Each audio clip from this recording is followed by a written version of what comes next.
welcome to episode 6 of Our Greener Pastures.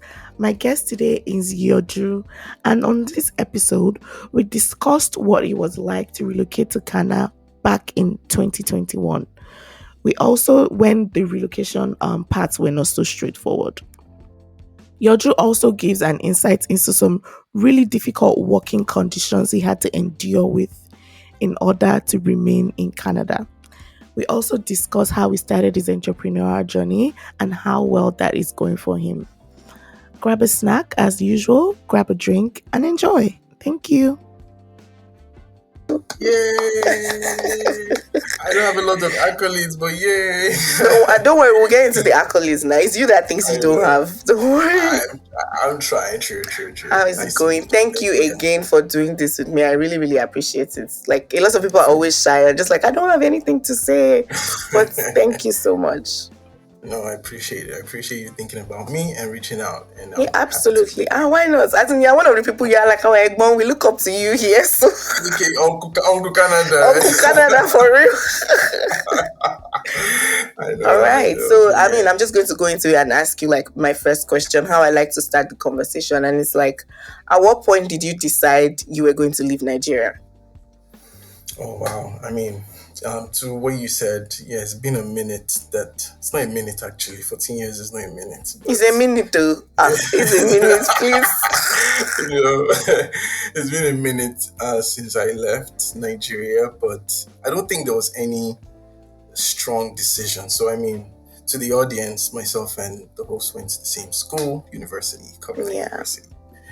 So we finished university in July 2010. And I just guess it was one of those thoughts that, so what are you going to do next? Okay, what's the next thing, Knowing fully well what the trend was in Nigeria then, maybe get a bank job, or if your dad has a connect, ministry work or private sector or whatnot. But first of all, everybody's traveling, yeah. So, and then masters. I mean, I didn't have those options mostly because it was just based on the trend, which is first of all, go do your youth service. And then after that, we can talk about that. But coincidentally, a friend of mine that was in Covenant University too left because his family got like a permanent residency from Canada. So they left in third year university, Shegun. I don't know if you remember him, but yeah. So he came here, we still try to keep in touch. There was Facebook then and high five, I think. So we just keep in touch, talk. It's Canada, email. Sometimes I still see those emails, weird shorthand messages we used to write. How do we even understand? But we kept in touch. He used to tell us about Canada, the snow, blah, blah, blah. So I'm like, okay, cool. And then, so after university, NYC came. Call-up letter came. My dad was like, don't worry, I've worked it for you. And so everybody did talk, I've worked it. Call-up letter came. Was posted to Maiduguri. Oh my God. State. Yeah, But I don't know, at that time, I was working at Negris. So just talking to Shegun while I was working. And he just told me about like standard of living. He works. He makes, if I remember then, he said he was making 1,500 a month. And his rent is like 500. I'm like, oh wow, so you keep 1K to yourself. That's not bad now as a young boy. Okay. What else? Blah, blah, blah. How do I come? I think you can come through school. I honestly cannot remember how I got those information. But I felt gingered to actually say, okay, let me go for this thing. My dad wasn't interested in the whole master's thing. But one thing I noticed is that he's a very competitive guy. I personally identify that. So I'll be telling him, I'm like, that person's friend. That your friend. You send their kid to UK or say me, I don't want to go to UK. Everybody was going to UK. Yeah. Like, I don't want to go to UK, I want to go to Canada. He's like, why Canada? So he did his own research and he's found out that, okay, Canada is not bad. And then he agreed. So we did the application. I applied to the agency with my statement of results and all that. And then I had to go for NYSC with photocopy of my statement of results. So I went for NYC in Borno State. You know, Boko Haram has not started then. I think it was Mm. just about to start. Scariest experience of my life. I won't lie. But I got to NYC, and I think that's when they decided to start decamping people Right. because they didn't have original statement of results. So I got decamped. Um, so I left Borno State after 4 days or something like that. Came back to Lagos, and everybody was in camp. I was at home, so I really had to push. So I got my admission. After getting my admission for school, I applied to Humber College for Human Resource Management, postgraduate actually.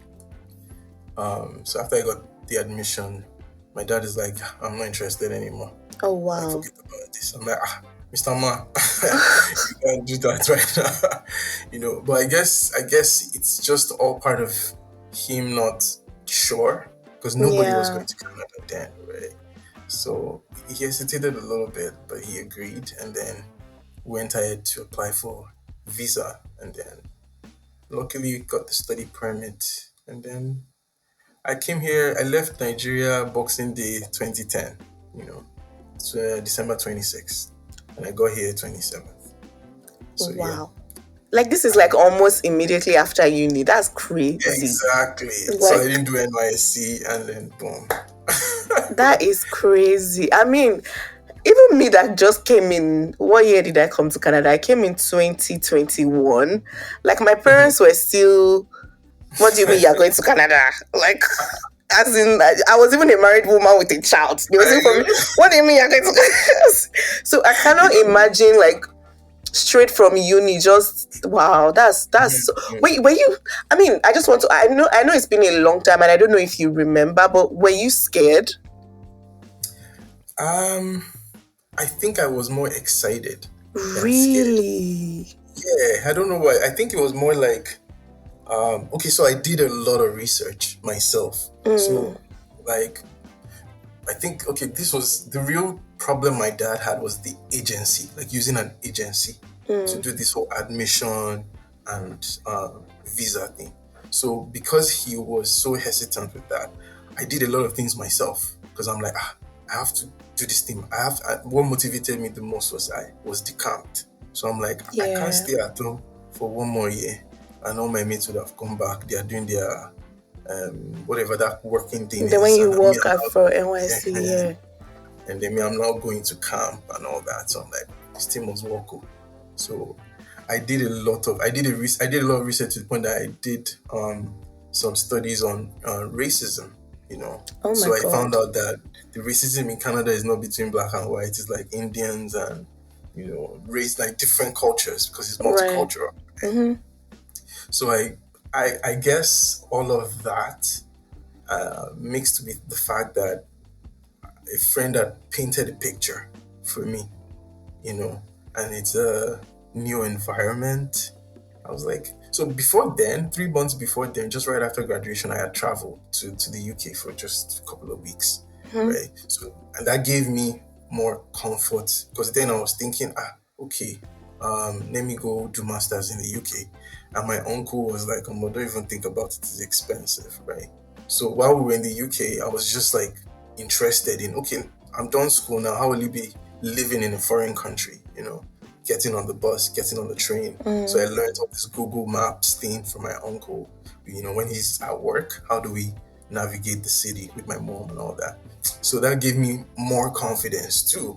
Like when I was coming to Canada, I'm like, yeah. I know I won't get lost. At least this is the first step I can take in terms of any roadblocks or whatever.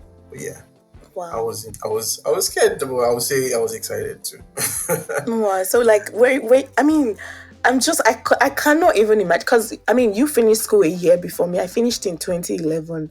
And to be Mhm. honest, when I finished uni, like all that was on my mind was, when you finish Covenant, they tell you like, oh, Covenant students, when you go for job applications, they'll say Covenant students this way, others this way. Yeah. I mean, that was all that was on my mind. In my mind, I had this like inflated ego, like, oh no, I went to Covenant. What do Mhm. you mean? Life is going to be easy Mhm. for me when I get out. Like, and then Mhm. life just started happening.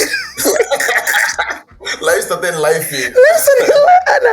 So I cannot even imagine at that point saying, obviously, then I had to do my NYC, and then I tried to go for masters in the UK. But at that time, I started a business, and then the business was making money, and I'm just like, it doesn't make sense to leave this business and go to school. Which stupid school? I'm not even working. So I just freed the masters and faced the business I was Masters. doing. And I mean, it was doing really well till I did that till I had to relocate. So I'm just, Okay. it's just really intriguing to me that at that point, because again, I know Canada was no thing. I didn't even think of the US. It was just you. Everybody in Covenant was going to the UK So true. after school. Exactly. So I'm like, wow, that's very. Yeah. I love the determination, and I feel like God was definitely on your side, because that's why your NYC did not work out.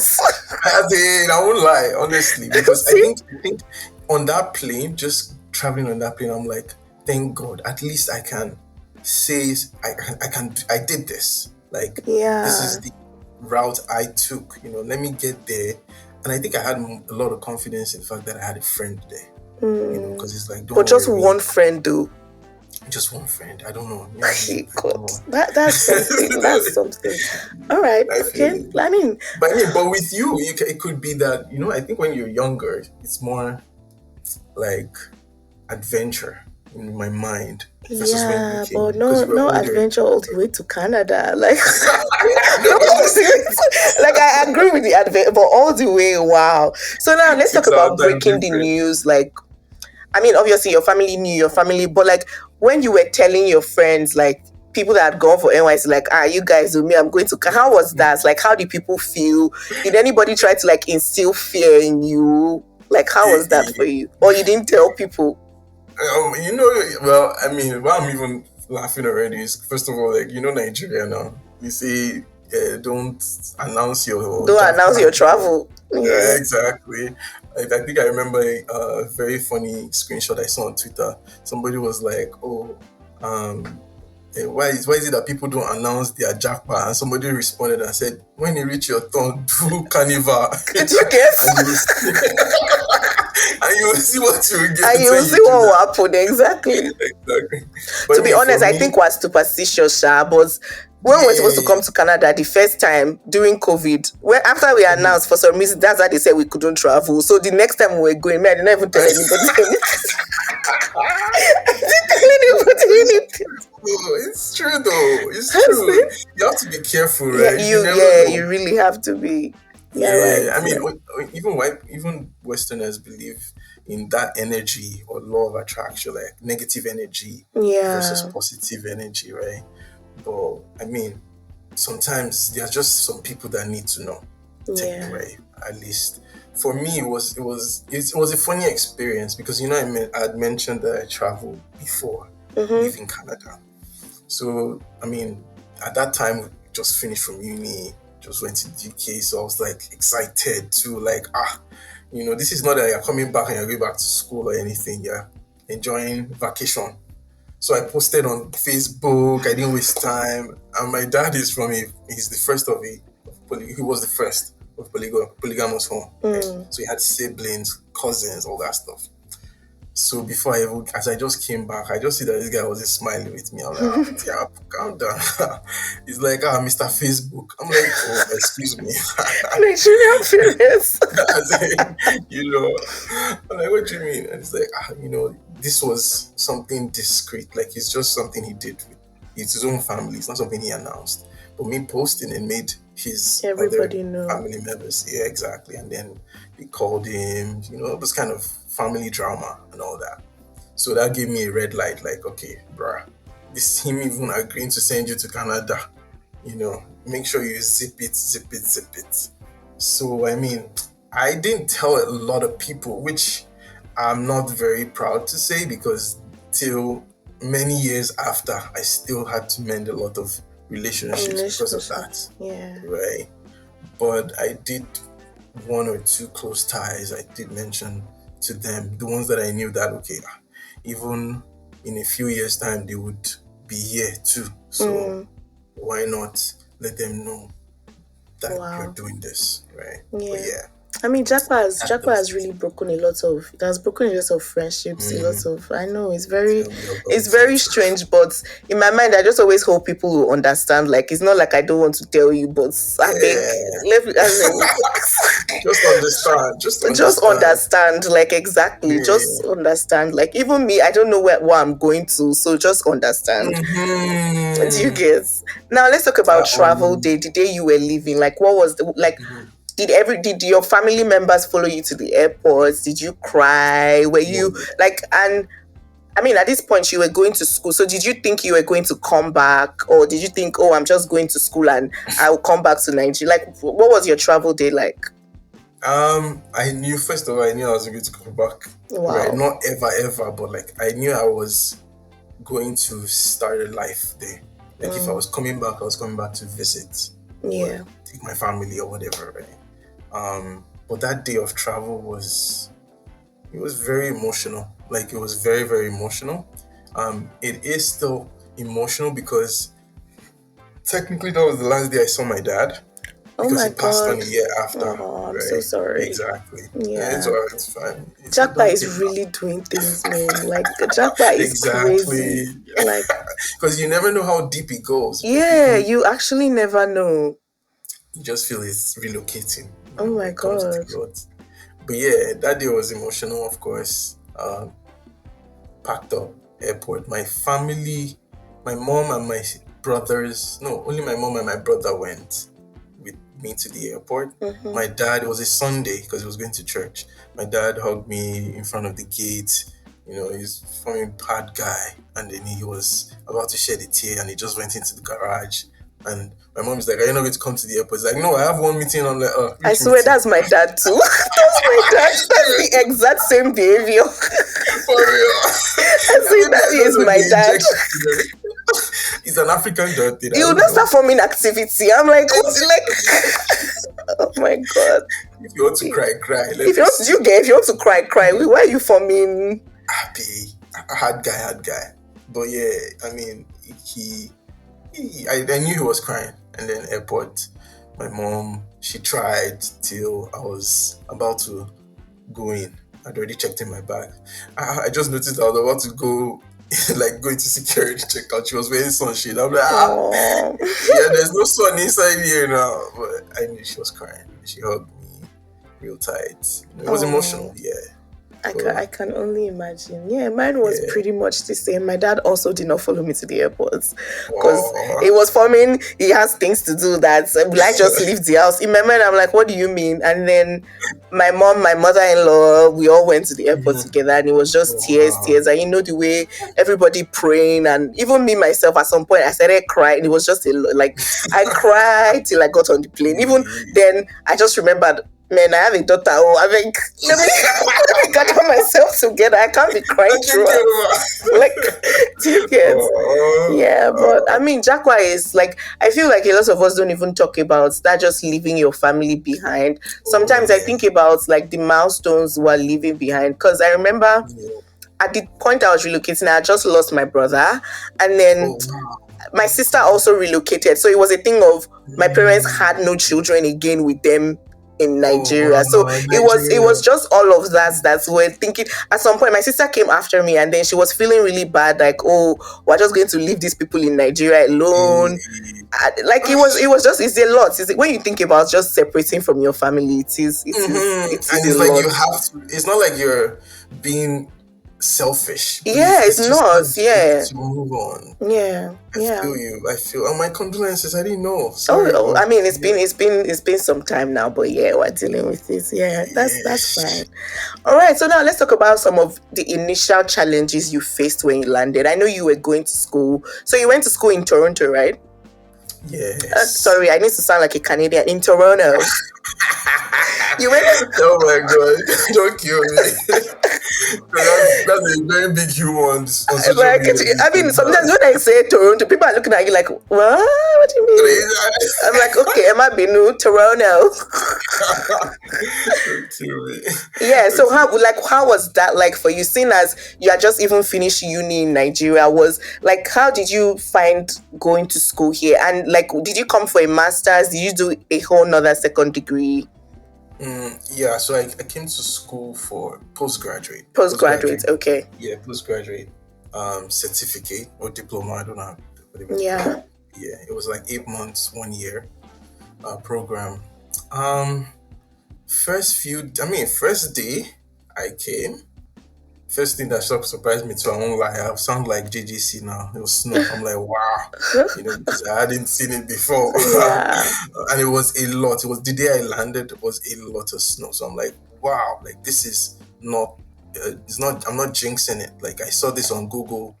I knew about this whole snow thing and this is it. Like, okay, it was cold, like it was freezing cold. I wore two pants from the airport because my friend had already told me that nice it's cold. cold. There are no long johns or anything like that. So I wore two pair of jeans. It was still cold, right? Yeah, Um, he had already helped me with accommodation. So he helped me look for accommodation. We sent him money for first and last and all that. So he took me there. It was York Village. So it was a townhouse, no, a detached house with different rooms there. The landlord had done like maybe 8, 10 rooms for different students because it's a student village, right? So I had a room there for $500. I mean, when Canada was still affordable. that's in the way. I'm even surprised that before you came, you were able to get a house to start with. And you see, Like, life, as I'm because even saying it, life was soft. Like compared to now, compared to like it now, yeah. was, yeah. I mean, you could see $500 a month was taking care of. You could take care of yourself as a student for sure. You can even see less rent because that 500 I was paying was like I still moved because it was expensive. It was Oh, a nice, really? yeah. I'm like, I don't need this now. I can still go closer to because it was actually a journey from school. So let's say Mm, York Village to Lakeshore. So it took me about 45 minutes by bus, to go, which was also part of my first time experience because when I came, my friend was working, obviously, and then I yeah. had to resume school. So he couldn't take me on the bus. So I You had had to to, figure that out yourself. yeah. So thanks to the whole, I was looking at that when I was in the UK. I was like, oh yeah, I can check Google Maps. And my friend was like, oh, you know about it? I'm like, yeah. So is it the same logic? It's like, yeah, just put your address. And it worked out fine. Just get on this bus. Of course, a lot of mistakes. But Yeah. get on this bus, stop here, do all that. But it was first few experiences in school. It was interesting because it was different from CU, first of all. And that's a good question because it's almost right after school that I came, right? So, I mean, their setup is different.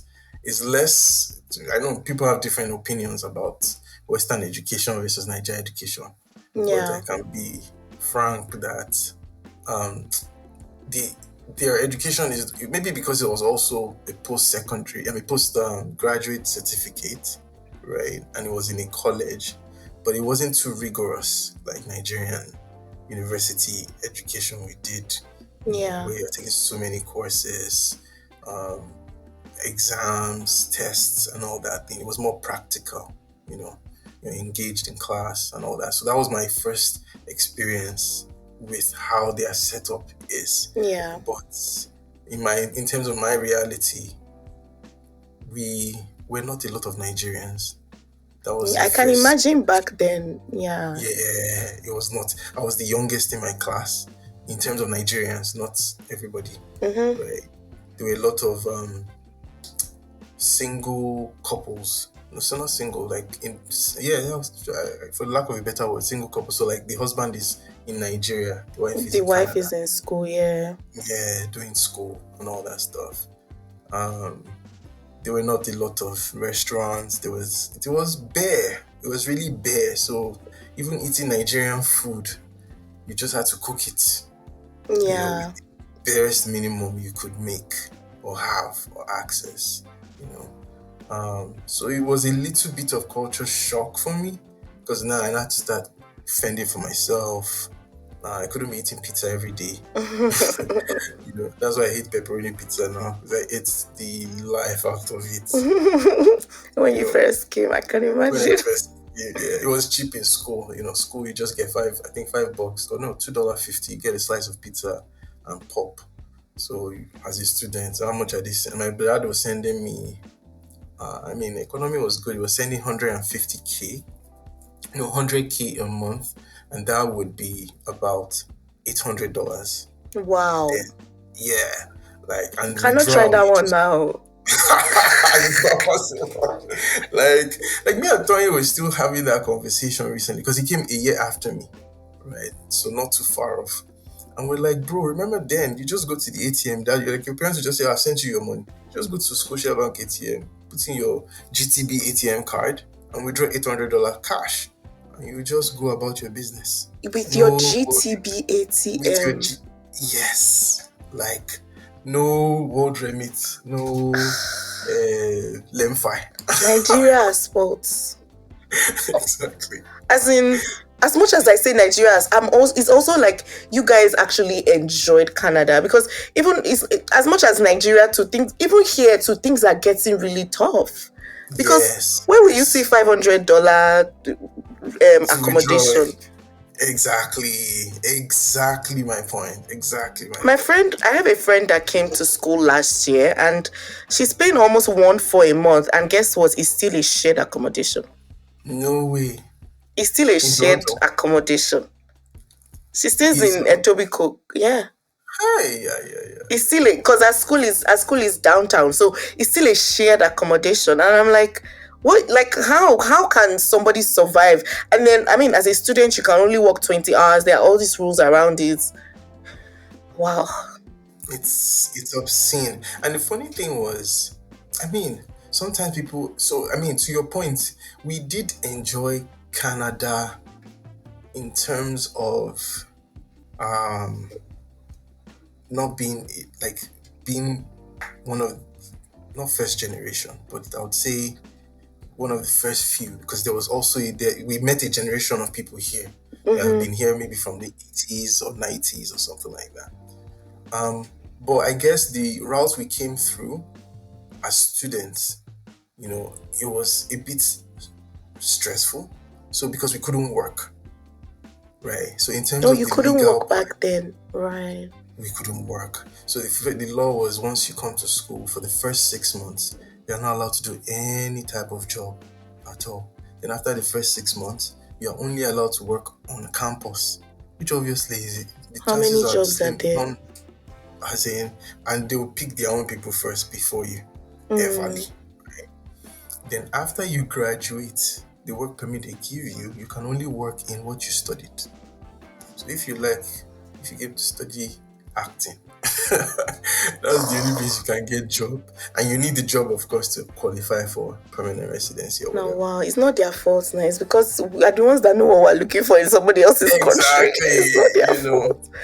Oh, But wow. Like, I didn't even know it was this tough back then. Oh my God, this is news to me. yeah, So, okay, and now, okay, so we've spoken about school. So you were not working and all of that. So, and you said you did human resources. So was it easy to find a job when you were done with school? no, I was even just going to talk about that. Was it easy? It wasn't easy. I mean, it was we did so my program had internship too, so I had to do the whole look for a job. I didn't get. No, no, I'm being frank. Luckily for me, I found a Nigerian guy that had a company here, so he said I was his PA, and he signed the Hmm. documents and all that. But this is me being honest. I did look for till the point that I did an interview, and the guy told me, I think I was like Middle Eastern or something. He's like, you're really good. You're a good candidate for this position. I said, but I'm sorry, I can't hire you. He said, sue me. Call the immigration lawyer or whatever because like Why? he's. I said, why? It was like, you see, he now pointed to the um positions office or seat or whatever in the office. So you see that place? It's a female I need there, because human resources for like you are engaging with the client or outside of the company, so they need a female. I'm like, Guy, you just discriminated against me. I don't It's even like, yeah, understand what that means, but okay. trust me. Trust me. For me, it's like they see it as it didn't make sense, Mm. but that's always usually the excuse, like it was a sales position or customer interfacing position that needs a female that's probably more appealing. I guess. I don't know. So Hmm. at that point, when he told me that, I was just like, you know what? I need to figure something out. You know, even after I did the internship, that means I was done with school, but I needed to get a job, right? Um, Luckily for us, so to the point of the whole law thing, that's part of our experience in Canada too. We experienced all the law changing. So lo and behold, they just changed it on us. We actually remember that day. That okay, you can work any job. You don't have to work your Your course. job, yeah, your course. And I was thank God though. So we started looking for other jobs, So first job, because my work permit was also running out. I had only 1 year, because I lost Right. my dad, lost all that Oh, ton of you lost events. your dad within that period. Yeah, so Oh a my year after I God. left Nigeria is Wow. when I came. Yeah, exactly. Sorry. That must have been Uh, so tough with you even still trying to figure it out. I can't imagine. Oh my God. and even also with the decision of should I go back to Nigeria, Mm, right? Because and my mom was like, "Don't try it, because if you come, you go back." But yeah, I got a call center job first time, yeah. collections to be precise, which was I don't wish my enemy collections job at When you all. say, when you say connections, like what do you mean? Collections, so collection, Collections. Oh right. yeah, yeah. So there's first party collection, second party collection, third party collection. That's a debt collection of Mm, um, debtors, right? So third party is, say, just for example, your phone bill. You're owing Bell $50 this month. You don't pay. They'll send it to first party, which is their own collections, Bell collections. So those people will be calling you, hello, I tell you you're owing $50, blah, blah, blah, blah, mm-hmm, blah. You can be ignoring. When after 6 months, they're like, this person is not paying. They'll sell it to a second party, second collection, second party collection agency. Those ones will call you. Maybe it's after 2 years that you're like, you've moved on with your life. They'll call you. A bill from 2 years ago, you're like, okay. Some people will pay it or not. mm-hmm. Third party is like after 10 years, Oh my God. 15 years, the person is like, are you mad? I don't Like, even remember. God bless you. That was where I was, and we had to get that money. You have to. So you So have to did you call. have like targets and things? God bless you. Target the guy is on the floor. The owner of the company is profaning words on the floor, saying, "For this F word, this, like get my money. If you don't get my money today." So many. It was toxic. Like if you ask Rotimi worked there for like a month. Rotimi left. See, because the guy would say, the guy would come on your neck right there yelling, say, "Where's my money? Tell the." So you have to now transfer that aggression To the to the phone, customer. to the customer. Say, you need to get that money now, or we're going to report it on your credit report. You're not recording Uh-uh. it. Am I the one owing you? But that's what they're saying. They are saying it's you. Your name is on it. It's Or almost like they're trying to instill fear in you to make sure you get that money. But I exactly. mean, I'm just wondering, like, with this kind of job, how much were they paying you? How much could they possibly have been paying? It's minimum wage. You get minimum wage. You work tirelessly. So I was working 6 days a week. So Monday to Saturday. You work from 3 to 11. So night shift. That means and commute to the office was like an hour and a half by bus, because you take 3 buses, take a train, you know, and And you then had to go to the office for the 6 days. you have to, like, I mean, this Okay, is to not be fair, Sha, COVID. there was no remote job back then. Exactly. But I mean, it was, and that time it was hard because I'm not saying this that, it was okay because it was back then. No, it was hard back then. I had to make a decision to stay there because I already had 2 months left on my work permit. If I left, of course nobody will hire you with 2 months on your work permit, right? So I had to be cool with them and ask them to help me. Like, yo, I know you guys have been with you for 8 months. We're like family now. Can you help me with my work permit and all? And miraculously, They agreed they to did. help you. Yeah, they did. And that thing is not like, let me just sign. No, they pay. They pay money. They would government to call them. they open up their books for the government to see their records, audit them, all those things. So they knew what they were getting into for me, as an immigrant. So it was, that's one thing I'm very appreciative of, at least for I sure. mean, I actually love that you said that, because sometimes when you're going through stuff, like I always tell people this thing, like hindsight is one of the Mm-hmm. most powerful things, because imagine you are left and you did not get your work. So what would you say now? Would you go back to Oh, Nigeria? It's not like the country has gotten better already. Like, yeah, so if it's just temporary suffering to get to true, your goal. true. Yeah. Yeah, To that wow. point, you actually made something. It's a very funny event happened while I was there. So while I was there, that's when I applied for my PR. Like I Yeah. said, they helped me, right? So the first time I ever applied, I was at work that day. Normally back then, we don't do online. You fill the paper with your hand, like the whole application for Canada. So you submit your everything, all your documents. It's a big Mm-hmm. folder like this. So we sent it. And when they are replying you, we just knew it as a trend amongst immigrants. When they reply you with your big envelope back, that means You no, didn't no, get it. you didn't get it. If they reply with a small brown envelope, that means they're just sending you a letter. That Yeah. okay, congratulations. So I was at work that day. That was the day the guy was having a very bad day. He just came. He was just throwing the tantrums. I was jittery already on the phone, just making my calls. No, and then I was on a locked work permit with them because they applied for me. So I Mm-hmm. can only work for them. So I couldn't leave. Even if I left, nobody will hire me. Oh It's my only God, them. I'm sorry to say, but that's like slave trade. Like, what do you God mean? bless you. Look, as if, As in, honestly, on what the do work you permit mean? As in, they wrote, you can only work for this. It is legit like slave. You're not, did ah, you miss the words? they did it Honestly. on purpose, because obviously, how many people would like to work that kind of job? Yeah. And if you can bear it, stay, right?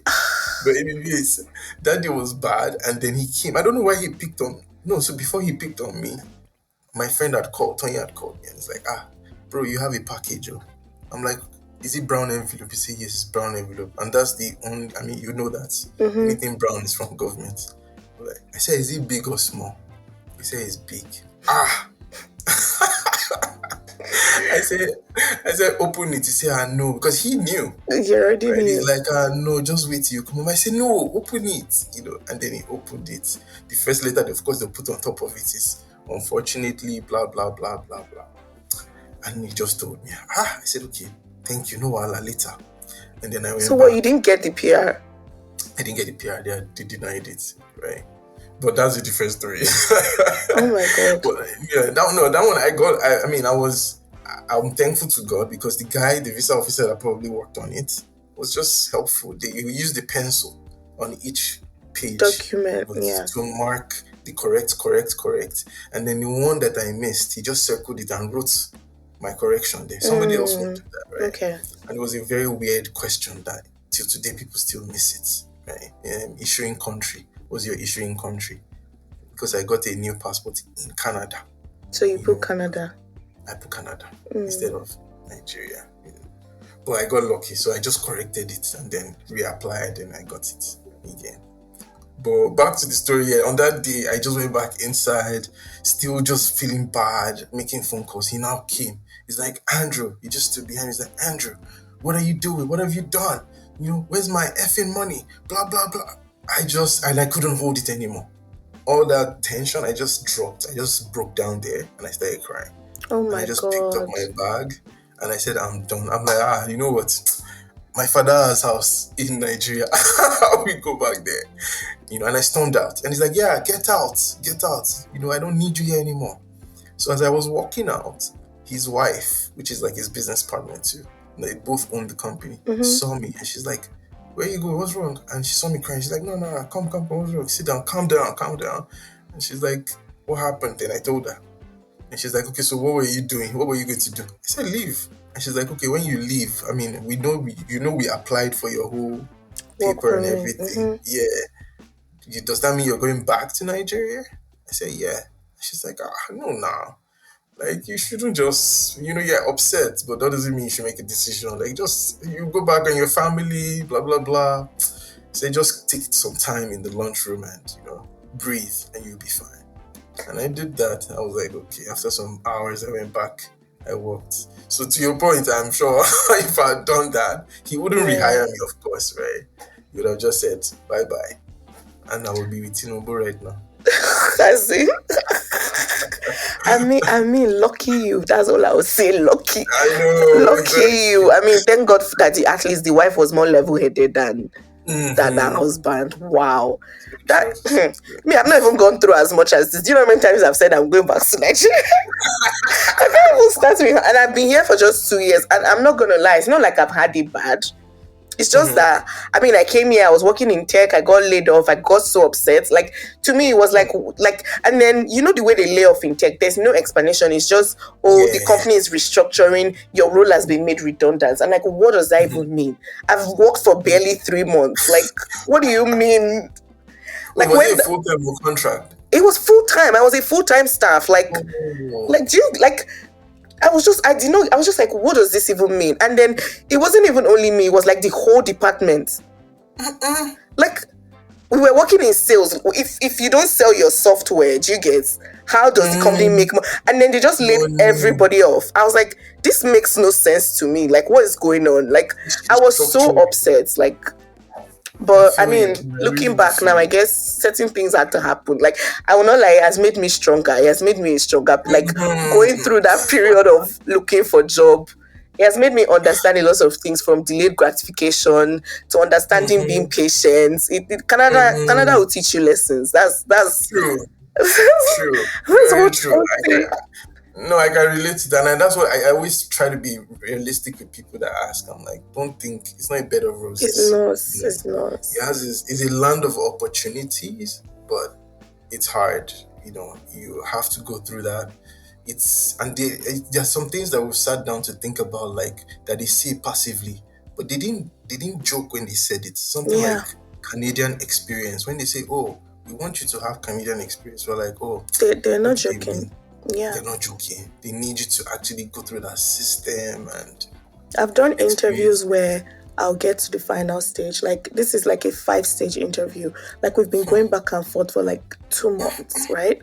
I get to the final stage and somebody's telling me, actually, Talia, the director just looked through and we just find that you don't have North American experience. And Hey, God. she, I'm like, I've done presentation, I've spoken all the English I Oh, understand. Which one is like, it will almost move you to act like all these people that will go and carry gun. And you know what? I'm coming to your do office. you get?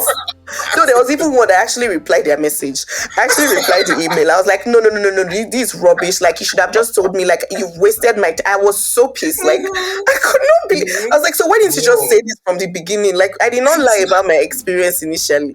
Did you find something out that you didn't want to tell me, or Do you? like I get you? But I mean, I guess it just teaches you. Like, now, I feel like now, Canada has made me become in that headspace of just understanding that what is for you will never miss you. And some Yeah. things you don't even know, you're actually legit dodging a bullet, things like that. Like, it has just made me learn to be more content, just Mm-hmm. understanding Mm-hmm. your own journey, like your It's own, true. Exactly. yeah. Yeah. I'm So, coming to like, accept okay, that you're on your own journey. like, Sorry, go just, ahead. Go yeah. ahead. So, like, after this job, like, what was your next job and how long did you work at this, your collection job for?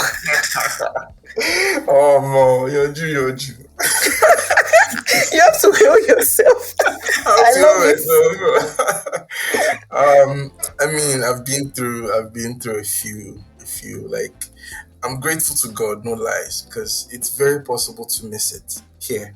Yeah. Because I know people that we were all chilling, we're in the same house, same room, eat together. We don't talk that much now, but they're still struggling. Some of them don't even have paper. Imagine. Yeah. So it's very possible. But after that job, like, it was there were a lot of other odd jobs I did, Mm-hmm. that just to make bills add up. Because at that job I had to quit. So after I got my PR, even before, maybe I already got confirmation of an acknowledgement of receipts, like they've already gotten my PR. I did medicals, I think. Yeah. So I knew that I was going to get it. So I had to quit because it was just too much. The guy had taken it pro max level. So I just left. But before then, 2 years before then, I had met somebody in church that was doing like a business analyst training, because I saw that the HR wasn't working out. And just to even get minimum wage job.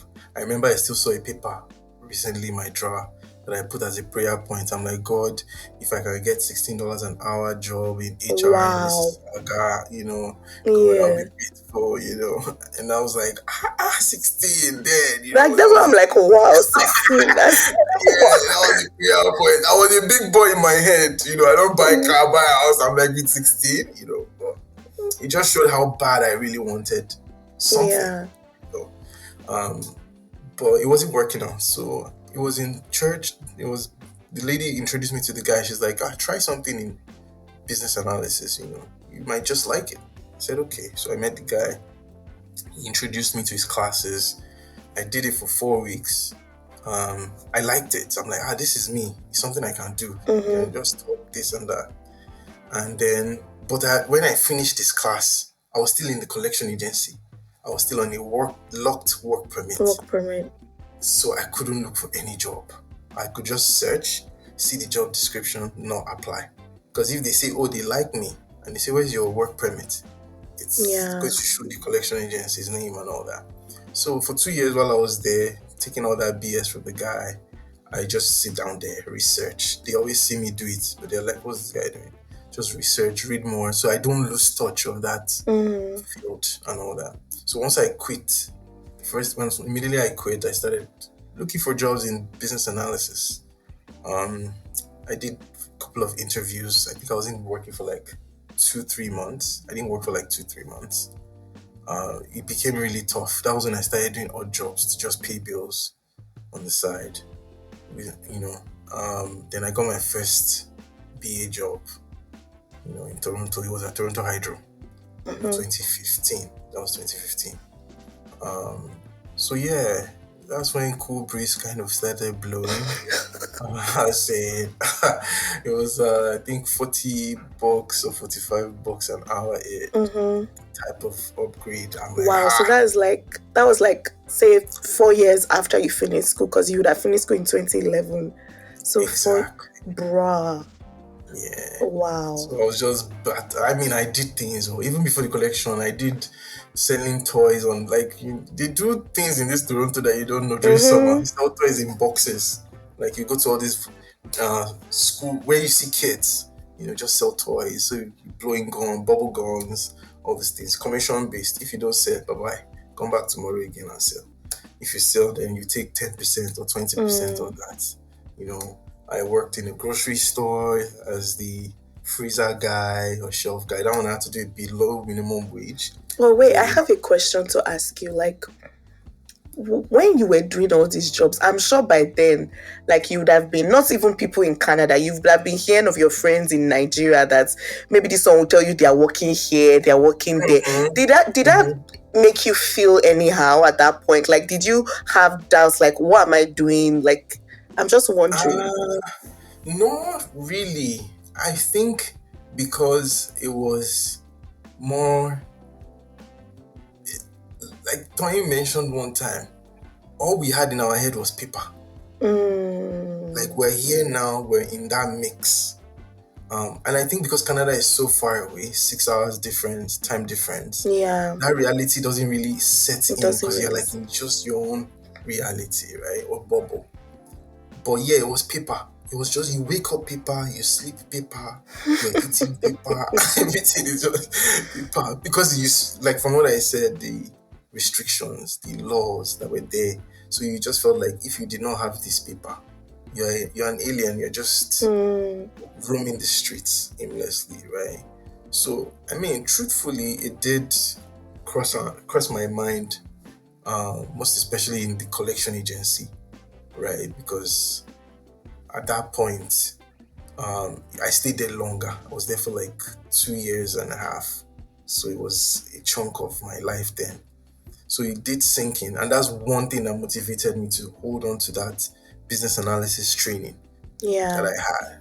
So every time I mean, on the computers they gave us in collection agency, there were so many restrictions. You can't open YouTube, you can't open this, you can't open that. Mm, Any small thing I could open, I'll just read it, read the job description, research, okay. Because I knew that this thing is only a matter of time. So yeah. once I get out, I have to have a plan, so that I won't be a laughing stock or Uncle Yeah. Canada that did not bring anything back Mm, or something. But yeah, and it paid off. I'm grateful that at least when I left the job, at some point it felt like it was a stupid decision because after 2 months I wasn't getting any interviews. It was my second interview that I got the job. The first interview I didn't get the job. The second job interview that I did, I got the job. So it was like, wow. So I'm actually a BA now. can Like, finally breathe. tell you, it was not funny. I go Nigeria that year. And I didn't plan it. I was just October, I was like, I'm going to Nigeria. It was, and then I got my PR that year also. So Right. 2015 was like your golden year.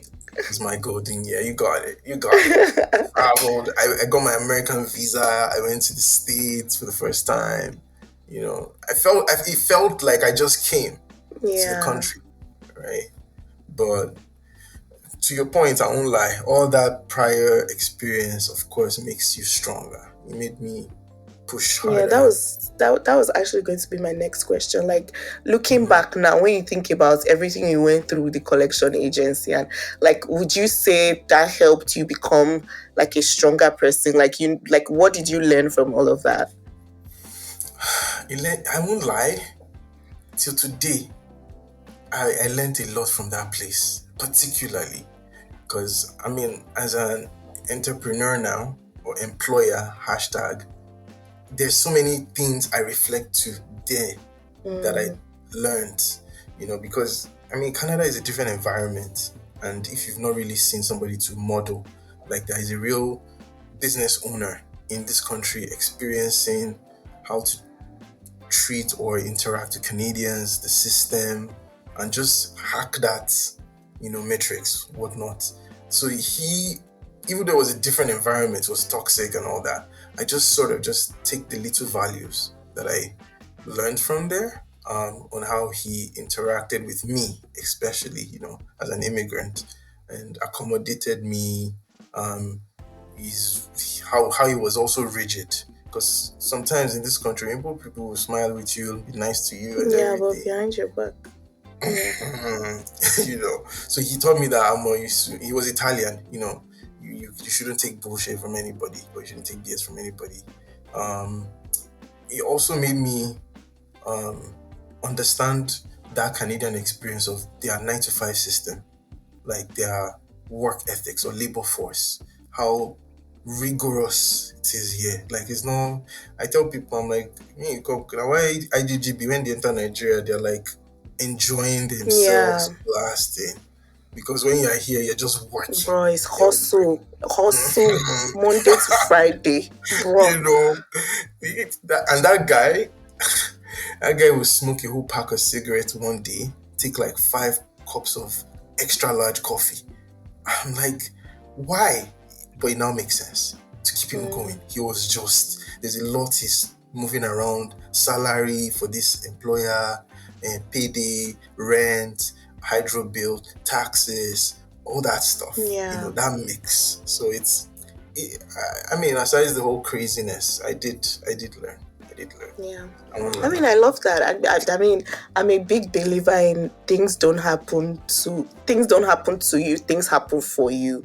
Like that. I Mm-hmm. mean, that's the way I kind of like move and see life. Because Mm-hmm. I mean, like when I'm going through things, it's difficult in that moment to be positive. But like Mm-hmm. afterwards, I try to reflect and being like, okay, there's a probably a reason why I had to go through that, and it Very just makes true. me understand my own journey better. So I love that you said that. Thank Yeah, you. you also mentioned you're an entrepreneur. We're going to get into that because that's so I really want to understand that part of your journey. But I mean, I just want to know. So now, do you still work as a BA? I'm sure now you're even a bigger boy. You that you started with 40 an hour, No. you're even a bigger boy. No, economy is like, just like the trend graph, Of course, you know, but like, like before we talk about entrepreneurship, in terms of like your career, would you say you're in a very comfortable place now?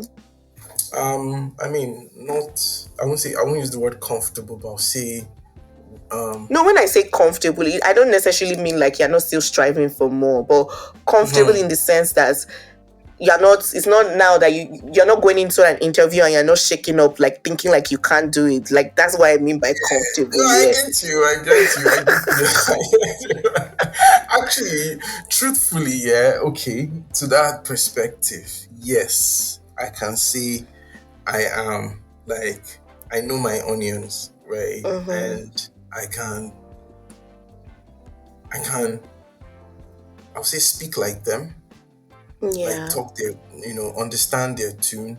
Because sometimes I tell some people, I'm like, and if you engage with them, it might be boring. We don't like small talks or this kind of thing, but it just kind of teaches you their innuendos, like what they say when you say this, or what Yeah. you say when they say this, Mm-hmm. and you kind of speak their language. Um, but yeah, right now I am, in terms of my career, yes, I am consulting. I still consult as a BA.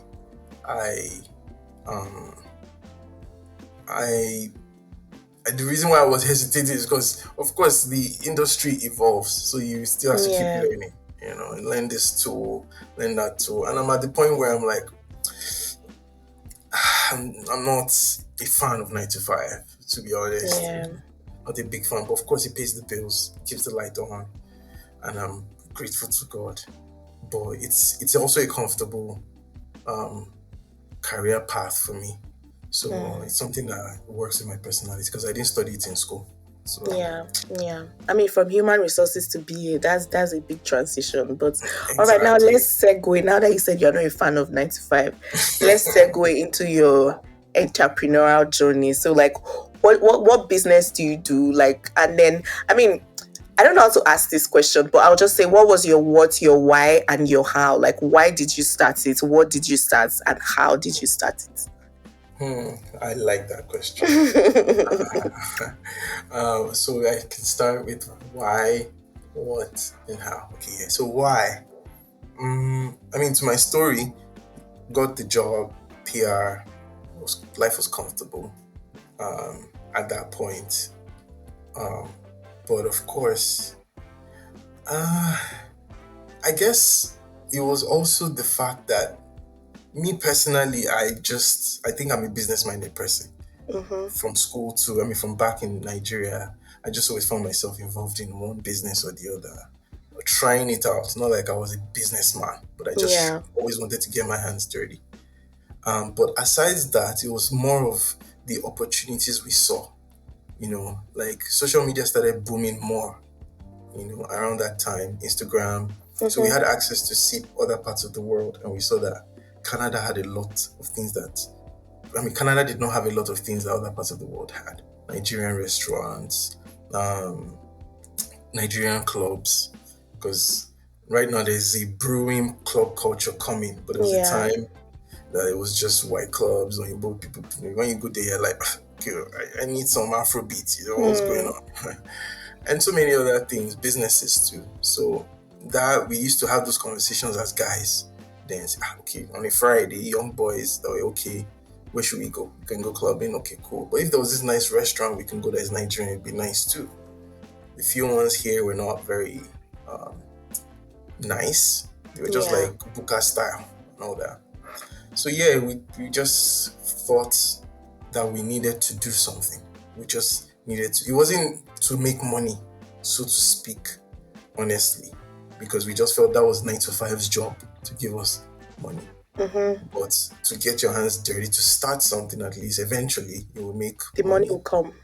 Yeah, it was that opportunity. We just felt like, okay, yeah, we can do this thing now. This thing no D exists for Canada, Yeah. so we can do it. And we've heard tales of like Obalindi Suya and other businesses in America, most especially, that Yeah. blew from immigrants. So that's the why. Um, what what I do is restaurant. I own a restaurant, a shawarma restaurant, Nigerian shawarma restaurant. And I've had So the that's what shawarma. It is awesome. I. No. I'm not even because you're my friend or because I know you. Like, it's one of the best shawarmas I've had in Oh, Toronto so far. Like, some thank people you. will call you, they'll tell you that I said I bought shawarma $50 before. I was Oh, angry. what? When we first came, I was upset. Like, I don't even want to call their name. I don't want to spoil anybody's Eh, business. I was like, as in no cap. what's this? And then yours, I Eh, love the twist you bring to the show. I think is it the Asun shawarma? Is it all mhm. good? Yeah, that's my Yeah, favorite. I really really love that. That's my every time I know. Even when Leke goes to Toronto, if he's leaving there, I'm like, please, can you stop at your mhm. juice place and bring shawarma for me? No, I appreciate Yeah, it. I like don't take it for I granted. really enjoy it. Yeah. So, Yeah, but so then so like, that's what oh, I go mean, I ahead. love that. I love that. So how is that going? And how long have you been doing the shawarma business? Um, this is my fifth year. Um, Really? yeah, officially fifth year. Unofficially, yeah, maybe So did you longer, but start that's the just same year? Did you well, okay? If this is your fifth year, so you probably started in like 2019. God bless you. Yeah, Yeah. 2019. So we started officially 2019, but we started testing the idea 2018. Yeah, 2018, 2017 ish, right? And that's how that comes to the how, which is we went to Nigeria. How did we get the idea? Why did we decide on? I have customer calling me, and so Oh my just God, I'm so sorry. it's fine. But I we went to Nigeria, and um, we now thought about we were just thinking that, okay, what can we do to make a business out of this idea or whatever. So surprisingly for me, my brother just got married to a Nigerian, to a CU student. My Mm-hmm. apologies. So we were really cool. She was a CU, she was a year ahead of me too. So we're really cool and all that. And then when I got back, she just said, see, you need to try the shawarma. It's nice. So where? Because we talked about business too. She's like, you need to try the shawarma. Say it's called best shawarma. Yeah, really, in Surulere. Yeah, let's go now. Yeah, I'm no shawarma fan. I can't even remember the taste in my sleep. That was back then, right? Mm-hmm. So we went, and then it was like, um, we tasted it. I think we just thought to ourselves that, okay, this is not a bad idea. I remember Tony recorded a video, and they were like, don't record this video. Don't record this video here. We shall left. They're like, these people should just go. Sorry, 1 second.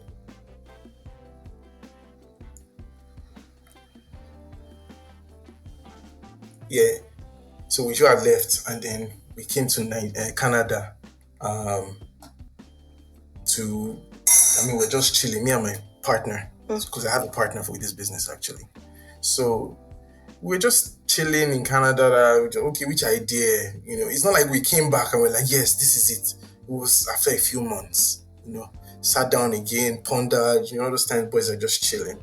We're like, that shawarma, how far? Let's actually take it. It's not hard. We both are not cooks. We're not chefs. So it's not like we're trying to do jollof rice, all those. Mm-hmm. Um, we're not trying to compete because now at that time, 2019, 2018, there were now restaurants, Nigerian restaurants, at least 5, 6. They were still basic, but same stuff, right? And we're like, okay, that's not bad. It's just bread, meat, and stuff. We can do that. And we're like, what are we going to call the name? And my partner said, oh, best shawarma now. And I'm like, but that's their name. And he's like, yeah, but this is miles away. This is Canada, And then we can just put a twist to it that says Toronto. So that's where the name came from, BST, right?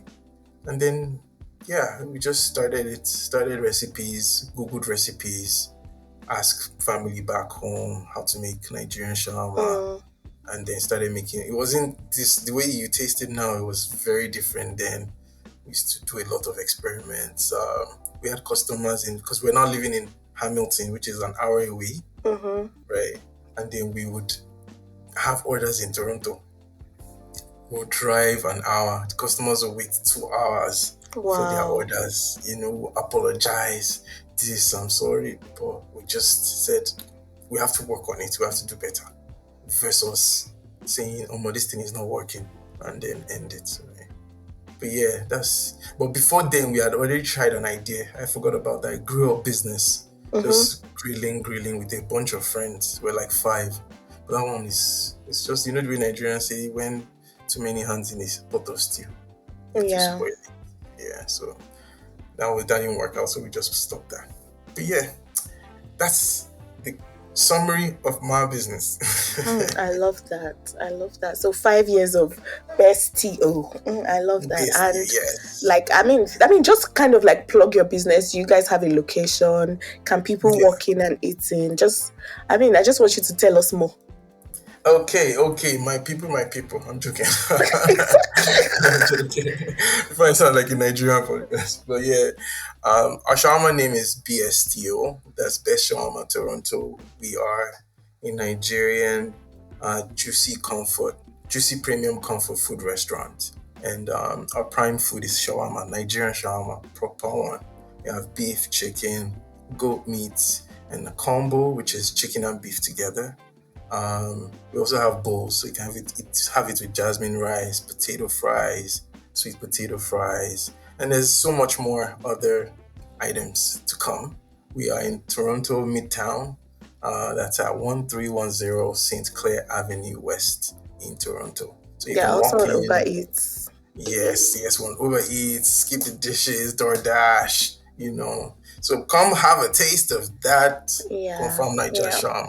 I love Some that. people will say it's better than. I'll always plug my Nigerians because and it's not even just plugging, like it's actually really good. You like don't knock it till you try it. Like I love that. I've Okay. really enjoyed speaking to you, Drew. So we're coming to the Okay. end of the podcast because I feel like I didn't even think we were going to speak for this long, but yeah, I've I know. really enjoyed. I've learned so much from like you sharing your story, and I really appreciate that. So two things I would just like to ask you, like if you're going to advise somebody that is just coming in, that is having a hard time right now, what advice would you give to anybody?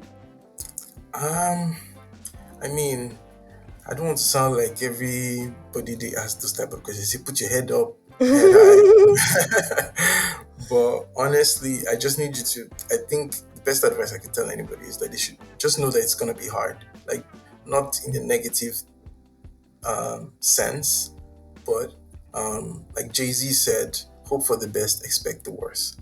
Yeah, So like know that for sure it's gonna work out fine, but the process itself is what brings the hardship.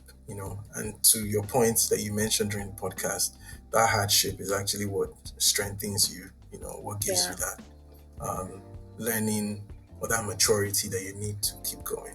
So yeah, keep your head up high. And Canada is, like I always say, is a land of opportunities for sure, but it's not for the weak. it's You not know, for you the weak have at to be all. ready Yeah, at all. But yeah, and it's cold too, so yeah, yeah. yeah, it's not for the weak. I love that you said that. So my final question, this is actually my favorite question to ask everybody. So, Okay. and the question is just like looking forward, like what are some of your aspirations now? Like with everything you've gone through and where you are now, like what are just some of your aspirations for yourself? Like what do you hope to make out of like your relocation to Canada eventually? Um, I mean, to be very honest, the time I became a citizen, I had to um, intentionally tell myself that you're now part of this country. So Mm, you need to understand, like, you need to realign your plans in that sense as a Canadian yeah, versus being an immigrant, right? So right now, I honestly, I'm trying to also shift that perspective to understand that I'm more of a global citizen yeah, than being stuck in Canada, because that's one of the reasons we are. I mean, people want to get paper, or for the lack of a better word, or the passport, Yeah. because it's stronger. It gives you access to the globe, to other parts of the world. Mm-hmm. Being able to explore and learn new things, right? So for me, my aspirations, I mean, of course, Canada is still home. Canada gave me opportunities. Nigeria is definitely root home for sure. Yeah. I can't forget Nigeria, but but I want to be able to also explore other places if possible, you know, um, and um, bring it back to Canada if possible too. Because I think Canada does have a lot of growing. I always tell people that, I mean, in an economic sense, Canada is a developed country, but I think it's developing. It's developing. Yeah. Yeah, I think so too. houses, everything. It's just, but yeah, fingers crossed, so that my generations would remember that is one I did go to Canada. Ah, that guy, yeah, leave a good mark, leave a Yeah. good mark in history and a legacy at least, right? Yeah. But yeah, I love that.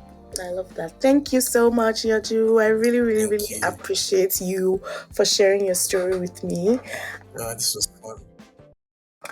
Wow. Wow. That's all I can say. What an episode. Wow. Oh my God. I mean, I know Yaju, he's my friend, but I didn't know like the details of his relocation journey. And I'm just like, wow. What? Well, anyways, let me get it together. That was really something. I never thought getting a permanent residency for Canada, especially, was that difficult. But wow, I mean, thank God things worked out in his favor eventually and all that. And yeah, I mean, all I can say from this episode, remember to check on your folks back home, your parents, call them, check on them.